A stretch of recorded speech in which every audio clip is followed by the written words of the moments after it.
In the heart of Chicago's South Side, where cracked sidewalks and flickering streetlights told stories of struggle, Lena Carter knelt beside her 6-year-old daughter, Sophie, in their cramped one-bedroom apartment. Sophie's breaths came in shallow rasps, her small body curled under a thin blanket, her leukemia sapping the color from her cheeks. Lena's hands trembled as she adjusted the oxygen tube, her heart fracturing with every labored inhale. The hospital bills had piled up like a cruel mountain, each one a reminder that her part-time cashier job at the corner store couldn't save her daughter. She'd sold her mother's old necklace, pawned her wedding ring from a marriage that had crumbled years ago, and still, the money wasn't enough. Sophie needed a bone marrow transplant, and the clock was merciless. Lena wiped her eyes, forcing a smile as Sophie stirred. "Mommy's here, sweet pea," she whispered, brushing a damp curl from her daughter's forehead. But inside, Lena was drowning. The hospital had called that morning. Without $200,000 for the procedure, Sophie's chances were fading. Lena had nothing left to give except herself. The idea came from a desperate late-night scroll through a community forum. A post, buried in a sea of pleas, caught her eye, seeking a wife. No expectations, just companionship. Willing to provide financial security. The poster, James M., offered no photo, no details, just an email. Lena's fingers hovered over the keyboard. Marriage to a stranger? It was madness. But Sophie's cough echoed through the apartment, and Lena typed a response, her heart pounding. "I'm Lena. I need help for my daughter. If you're serious, let's talk." 2 days later, Lena sat in a dim coffee shop, clutching a chipped mug, her eyes scanning for a man in a gray coat, James's only descriptor. When he walked in, she almost missed him. He was unremarkable, mid-40s, tall, with tired eyes and a plain navy suit that looked slightly too big. His dark hair was streaked with gray, and his hands fidgeted as he sat across from her. "I'm James," he said, voice low. "You're Lena?" She nodded, her throat tight. "My daughter's sick. Leukemia. I saw your post. I don't know what you want, but I'll do anything to save her." Her voice cracked, and she hated how vulnerable she sounded. James's gaze softened. "I'm not looking for anything complicated. Just someone to share a life with. No strings. I'll cover your daughter's treatment, whatever she needs." Lena's breath caught. "Why? You don't know me." He looked away, his fingers tracing the edge of the table. "I know what it's like to lose someone. Let's leave it at that." He slid a contract across the table, simple, legal, outlining a marriage of convenience. He'd pay for Sophie's care, and in return, Lena would be his wife in name, share his home, and keep his privacy. No expectations beyond that. Lena's hands shook as she read. It felt like signing her soul away, but Sophie's face flashed in her mind.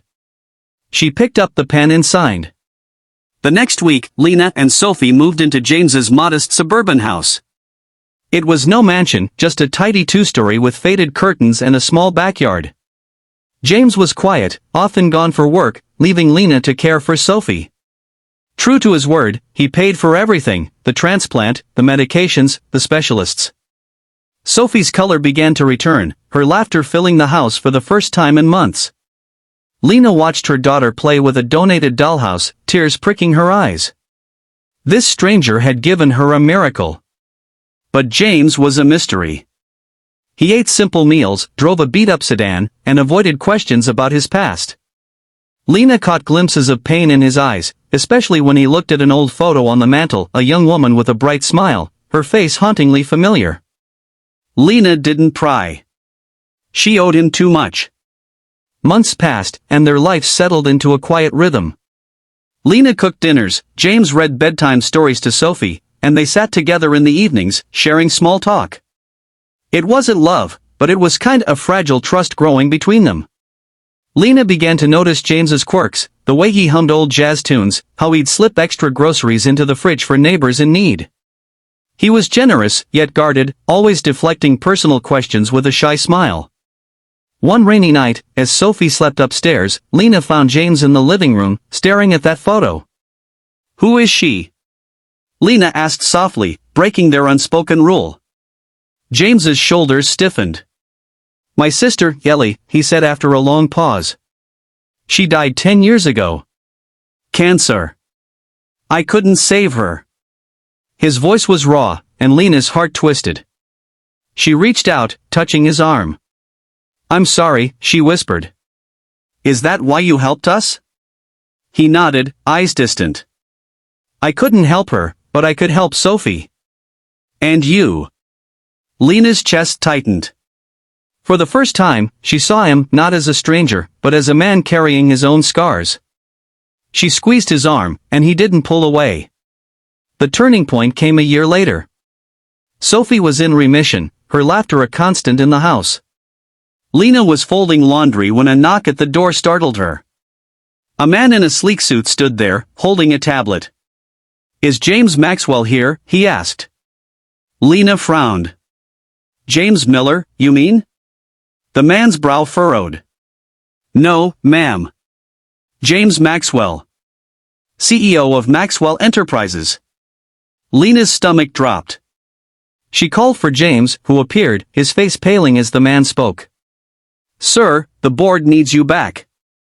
The company's struggling without you. Lena's mind reeled. CEO? Company? James ushered the man outside, but Lena followed, her voice sharp. James, what's going on? Who are you? He sighed, running a hand through his hair. I didn't want you to know. I'm James Maxwell. I walked away from my company 5 years ago after Ellie died. I couldn't handle it. The money, the pressure. I just wanted to be someone else. Lena stared, pieces clicking together. Maxwell Enterprises, the name she'd seen on billboards, in headlines. You're a billionaire? He winced. Was. I gave most of it away. Charities, hospitals. I kept enough to live quietly. I didn't want you to think I was buying you. Her head spun. The man who'd saved her daughter, who'd eaten her overcooked casseroles and tucked Sophie in, was one of the richest men in the country. And he'd been searching for her, not Lena, but Ellie, the sister he'd lost. Lena's resemblance to her, subtle but striking, explained the photo, his kindness, his quiet grief. Anger flared first, she felt deceived, used. Why didn't you tell me? She demanded. I didn't want you to see me as a bank account, he said. I wanted something real. Lena's anger softened, replaced by a flood of gratitude and something deeper. She thought of Sophie's smile, the bills paid without question, the nights James had sat by her daughter's bedside. He hadn't just given money, he'd given them a life. The climax came at Sophie's 7th birthday party. The backyard was filled with balloons, neighbors, and Sophie's giggles as she chased friends. Lena watched James, laughing as he cut the cake, his guarded walls gone. She pulled him aside, her heart racing.